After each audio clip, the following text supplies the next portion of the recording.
KTR lunch motion petition పై హైకోర్టులో విచారణ జరిగింది. ఏసీబీ కేసుపై క్వాష్ పిటిషన్ వేశారు కేటీఆర్ తరపు న్యాయవాది సుందరం వాదనలు వినిపించారు. రాజకీయ కుట్రలో భాగంగానే కేసు నమోదు చేశామని, కేటీఆర్ పై నమోదైన సెక్షన్లు అతనికి వర్తించవన్నారు.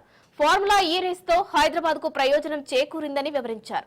2023 అక్టోబర్లో చేసుకున్న అగ్రిమెంట్ ప్రకారమే ఎఫ్ఈఓకి చెల్లించారన్నారు.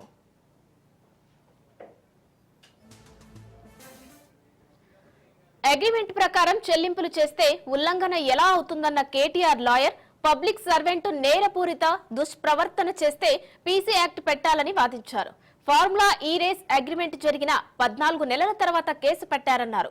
ఎన్నికల కోడ్ ఉల్లంఘన గురించి ఏసీబీకి ఏం సంబంధమని, ఎన్నికల నిబంధనల ఉల్లంఘన జరిగితే ఎన్నికల కమిషన్ పరిశీలించాలి, ఏసీబీకి సంబంధం లేదన్నారు.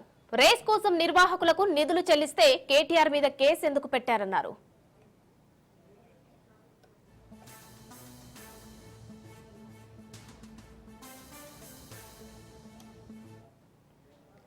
కేటీఆర్ లంచ్ మోషన్ పిటిషన్ పై హైకోర్టులో విచారణ జరిగింది.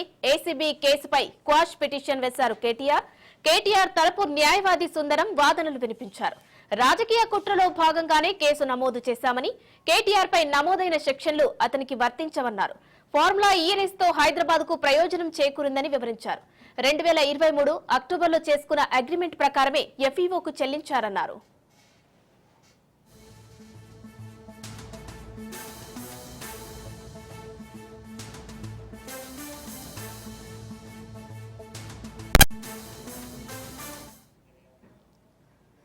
కేటీఆర్ లంచ్ మోషన్ పిటిషన్ పై హైకోర్టులో విచారణ జరిగింది. దీనికి సంబంధించి మరిన్ని డీటెయిల్స్ మా ప్రతినిధి రత్నకుమార్ ఫోన్ లైన్ లో అందిస్తారు. రత్నకుమార్, చెప్పండి, ఏసీబీ కేసుపై క్వాష్ పిటిషన్ వేశారు కేటీఆర్, సో దీనికి సంబంధించిన డీటెయిల్స్ ఏంటి?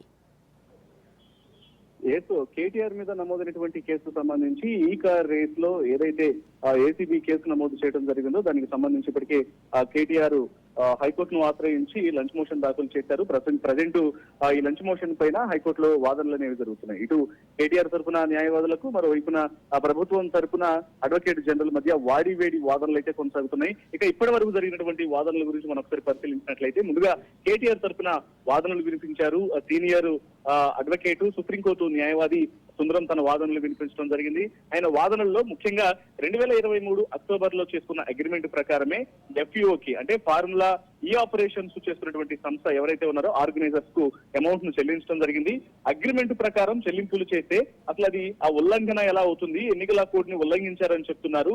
ఆల్రెడీ చేసుకున్నటువంటి అగ్రిమెంట్ కు పెట్టినటువంటి డబ్బుల విషయంలో దీన్ని చట్టపరంగా ఎన్నికల కోడ్ ను ఉల్లంఘించారని చెప్పడం కూడా సరైనది కాదు అన్నట్టు ఆయన వాదించారు. అలాగే పబ్లిక్ సర్వెంట్ నేరపూరిత దుష్ప్రవర్తన కనుక చేస్తే, అఫెన్స్ కు పాల్పడినట్లయితే పీసీ యాక్ట్ ను పెట్టాలి. కానీ ఫార్ములా ఈ కార్ రేసింగ్ లో క్రిమినల్ అంటే ఈ నేరపూరిత దుష్ప్రవర్తన అనేది ఎక్కడా జరగలేదు. అలాంటప్పుడు 13 క్లాజ్ 1A 409 సెక్షన్లు ఎలా వర్తిస్తాయి, అసలు వర్తించవు అనేటువంటి విషయాలను కూడా గుర్తు చేయడం జరిగింది.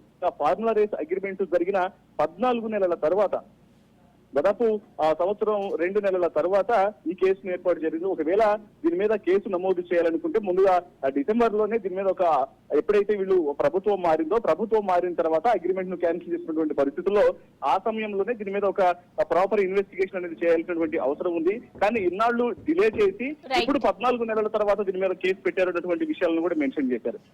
ఎన్నికల కోడ్ ఉల్లంఘన గురించి ఏసీబీకి అసలు సంబంధం ఉండదు. ఎన్నికల నిబంధనలు ఉల్లంఘన జరిగితే ఎన్నికల కమిషన్ పరిశీలించాలి, కానీ ఏసీబీకి సంబంధం లేదన్నటువంటి విషయాలను కూడా మెన్షన్ చేస్తూ కూడా ఈ కేసులో పూర్తిగా దీన్ని క్రాష్ చేయాలంటూ కూడా వాదనలు వినిపించారు. అంతే చీటుగా ప్రజెంట్ అడ్వకేట్ జనరల్ కూడా ప్రభుత్వం తరఫున వాదనలు వినిపిస్తున్నటువంటి పరిస్థితి ఉంది.